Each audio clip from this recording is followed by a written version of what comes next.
اعوذ باللہ من الشیطان الرجیم بسم اللہ الرحمن الرحیم استغفر اللہ تعالی ربی من کل ذنب واتوب الیہ۔ السلام علیکم ورحمۃ اللہ وبرکاتہ۔ میں ایک اہم موضوع لے کر آیا ہوں۔ اکثریت میں نے فیمیل دیکھی ہیں کہ جو راستے میں چل رہی ہوتی ہیں، ان کے ہاتھ میں تسبیح یا کاؤنٹر ہوتا ہے، وہ برقعے سے باہر ہاتھ کو شو کرا رہی ہوتی ہیں کہ بھئی ہمارے ہاتھ میں تسبیح، ہم تسبیح پڑھ رہے ہیں، ہم ذکر کر رہے ہیں۔ ذکر کرنا، نیک اعمال کرنا، یہ اللہ پاک اور انسان کے درمیان میں ایک راز ہوتا ہے۔ یہ انسان کو کیا دے گا؟ انسان کو کچھ بھی نہیں دیتا ہے ماں سوائے باتوں کے۔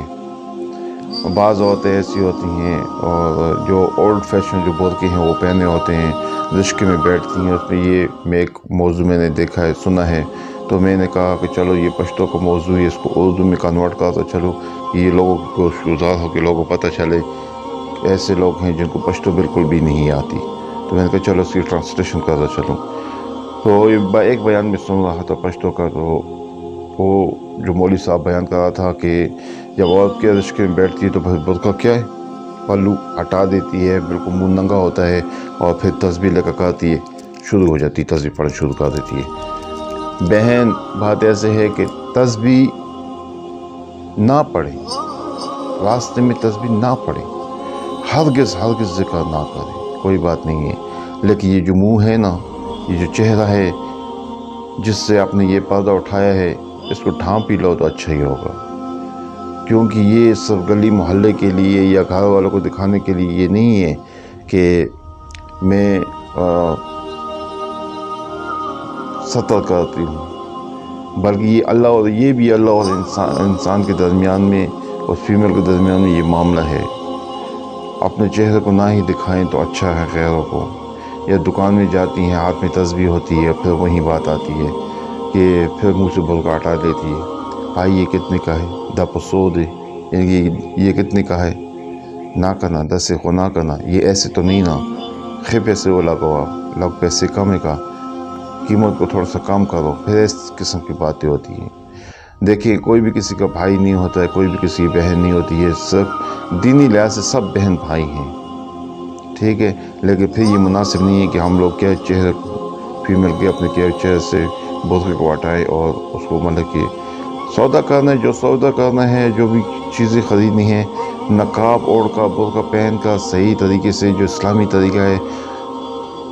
اس طریقے سے، اسی طریقے پر چلیں۔ اور باقی جو کے سے باہر ہے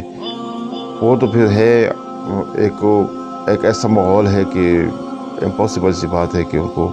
لگام دی جائے، بے لگام گھوڑے کی طرح وہ فیمیل پھرتی رہتی ہیں جیسے مرد ہوں، بال ان کے کھولے، دوپٹہ پہنا ہوا نہیں پہنا ہوا، بس اکثر تو ایسی فیمیل بھی ہوتی ہے کہ جو جینس پہنتی ہیں اور ٹائٹس وغیرہ پہنتی ہیں، تو کہتی ہے کہ ہمارا اسٹینڈرڈ اونچا ہو گیا ہے، لیکن ان کا دراصل دنیا والوں کے لیے یہ سب کچھ کرتی ہیں یہ فیمیل، یہ بلکہ ایسے نہیں کرنا چاہیے۔ یہ انسان کو چاہیے، ان فیمیل کو چاہیے کہ اپنی آخرت کی سوچ کرے، فکر کرے، لیکن افسوس کہ یہ آخرت کی فکر کرتی ہی نہیں ہے۔ جب ایک فیمیل، بعض فیمیل ایسی ہوتی ہیں کہ ان کا جو شوہر ہوتا ہے اسلامک ریلیجنس مائنڈڈ ہوتا ہے، اسلامک ذہنیت کا مالک ہوتا ہے، تو وہ کہتا ہے کہ آپ ستر کریں، یا اکثر تنازع بھی ایسی چیز پر ہی ہوتے ہیں یا ہو بھی جاتے ہیں، ڈائیورس وغیرہ بھی کبھی کبھی ایسے ہی ہو جاتی ہے۔ لیکن ایسی عورتیں، ان کو چاہیے کہ دیکھیں، جب ایک عورت مرتی ہے شوہر سے پہلے، اور اس حال میں مری کہ اس کو شوہر اس سے راضی ہے، تو بس وہ جان لے کہ وہ جنتی ہے۔ اگر نماز کی،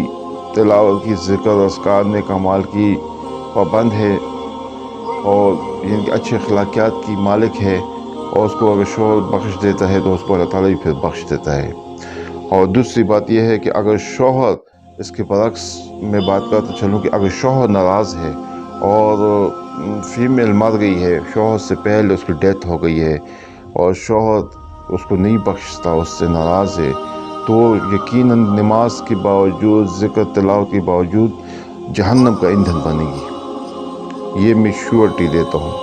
بخشنے والا نہ بخشنے والا اللہ پاک ہے، لیکن جہاں تک ہمارے علم میں، میرے علم میں جو بات ہے میں وہ بات کر رہا ہوں۔ میدان حشر میں شوہر کو یہ اختیار دیا جائے گا کہ وہ اپنی وائف کی سفارش کرے کہ اے اللہ پاک یہ میری دنیا میں زوجہ تھی، میری بیوی تھی،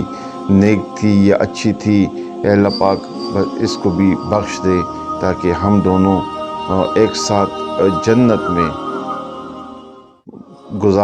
وقت گزارے جیسے دنیا میں ہم نے وقت گزارا ہے۔ لیکن دنیا سے بہتر جو مقام ہے جنت ہے، پھر جنت میں اعلیٰ مقام جنت الفردوس ہے۔ اور پھر ایسی عورتیں جو اپنی زبان سے اپنے شوہروں کو تکلیف پہنچاتی ہیں تو پھر آسمان سے ملائکہ کہتی ہے، جواب دیتی ہیں اس کی شوہر کی طرف سے، اے بدبخت اس کو تکلیف نہ دو، یہ تمہارے پاس چند دنوں کا مہمان ہے، یہ پھر ہمارے پاس آ جائے گا۔ فیمیل کو حضور سے تو جیلس ہوتی ہے کہ اللہ پاک نے مردوں کو اتنی 70 حوریں کیوں دی ہیں اور پھر ہمارے لیے الگ سے مرد کیوں نہیں دیے۔ تو پھر ایسے اگر ہوتا تو پھر اللہ پاک دنیا میں ایک میل کو 4 وائف کی اجازت نہ دیتا، اور اگر ایسا ہوتا تو دنیا میں اللہ پاک پھر ایک فیمیل کو کیا کہتا کہ ایک فیمیل 4 مردوں کے ساتھ نکاح ایک ہی وقت میں کر سکتی ہے، لیکن اس میں اللہ پاک کی حکمتیں ہیں۔ اور پھر جو فیمیل اپنے شوہر کو زبان سے تکلیف دیتی ہے، پریشان کرتی ہے، پھر اللہ پاک کے قیامت والے دن ایسی عورت کی زبان کو لمبا کر کے، ان اللہ علی کل شیء قدیر، اللہ پاک ہر ایک چیز پر قادر ہے، ایسی فیمیل کی زبان کو اللہ پاک لمبا کر دے گا، اتنا لمبا کر دے گا اس کی گردن کے گرد لپیٹ دے گا اور پھر وہ چیخے گی، چلائے گی، اللہ پاک کہ میں نے کیا گناہ کیا تھا کہ آپ نے یہ میری زبان اتنی لمبی کر کے میرے گلے کے گرد لپیٹ دیا ہے۔ تو اس کو خیال آئے گا کہ اسی زبان سے میں اپنے شوہر کو تکلیف دیا کرتی تھی، اور وہ شوہر بھی سن لے بلا وجہ اگر بیوی کو تکلیف دیتے ہیں، یہ نہیں کہ سب فیمیل پر، اور بیوی کو تکلیف دیتے ہیں، ناجائز کو تنگ کرتے ہیں، پھر ایسے شوہر کے لیے اگر فیمیل نماز گزار ہے اور خاموشی اختیار کرتی ہے اور اللہ پر اپنے معاملات چھوڑ دیتی ہے، پھر ایسے شوہر کے لیے بھی وبال ہے اور ایسے شوہروں کو بھی جہنم کی آگ جلائے گی۔ آج ہم کہاں ہیں؟ کل میں مجھے فیمیل وائف کہتی ہے کہ آپ جو بیان کرتے ہیں یہ گھر کی 4 دیواری کے باہر تو آپ نکلتے ہی نہیں ہیں۔ میں نے کہا جو کچھ بھی ہے گھر کی 4 دیواری میں ہی ہے، گھر کی 4 دیواری میں ہمارے معاملات صحیح ہو گئے، سارا معاشرہ صحیح ہو جائے گا۔ اگر گھر کی 4 دیواری میں ہمارے معاملات صحیح نہیں ہوئے، ہمارے انڈرسٹینڈنگ آپس میں نہ آئے اور ہم نے ایک دوسرے کا حق بخوبی انجام نہیں دیا، تو پھر جان لو کہ معاشرے میں بگاڑ آٹومیٹیکلی پیدا ہو جاتا ہے۔ تو کہتے ہیں چیریٹی بگنز ایٹ ہوم والی بات ہوتی ہے کہ پہلے خود سے شروع کیا جائے تو اس بات میں تاثیر ہوتی ہے، اس میں وزن ہوتا ہے۔ جو لوگ دین کے راستے پر چلتی ہیں یا چلتے ہیں، لاکھ کٹھن صحیح، لاکھ مشکلات صحیح، اتار چڑھاؤ تو زندگی کا حصہ ہے، پارٹ آف لائف، لیکن یہ زندگی تو گزر ہی جانی ہے، اور اگر آپس میں انڈرسٹینڈنگ ہے وہ جنت تو بات کی باتیں ہیں۔ ایسے شوہر اور وائف کے لیے دنیا جنت ہے، وہ جنت بات کی بات ہے۔ وہ باطن کی آنکھ جو موجودہ ہے یہ بند ہو جائے گی، تو پھر جب حقیقی آنکھ کھلے گی قبر میں تو پھر پتہ لگ جائے گا کہ واقعی دنیا میں بھی میں نے جنت کمائی ہے اور آخر میں بھی جنت ہی ہے۔ سبحان اللہ، سبحان ربک رب عزت عما یصفون والسلام علی المرسلین والحمد للہ رب العالمین۔ جزاک اللہ خیر۔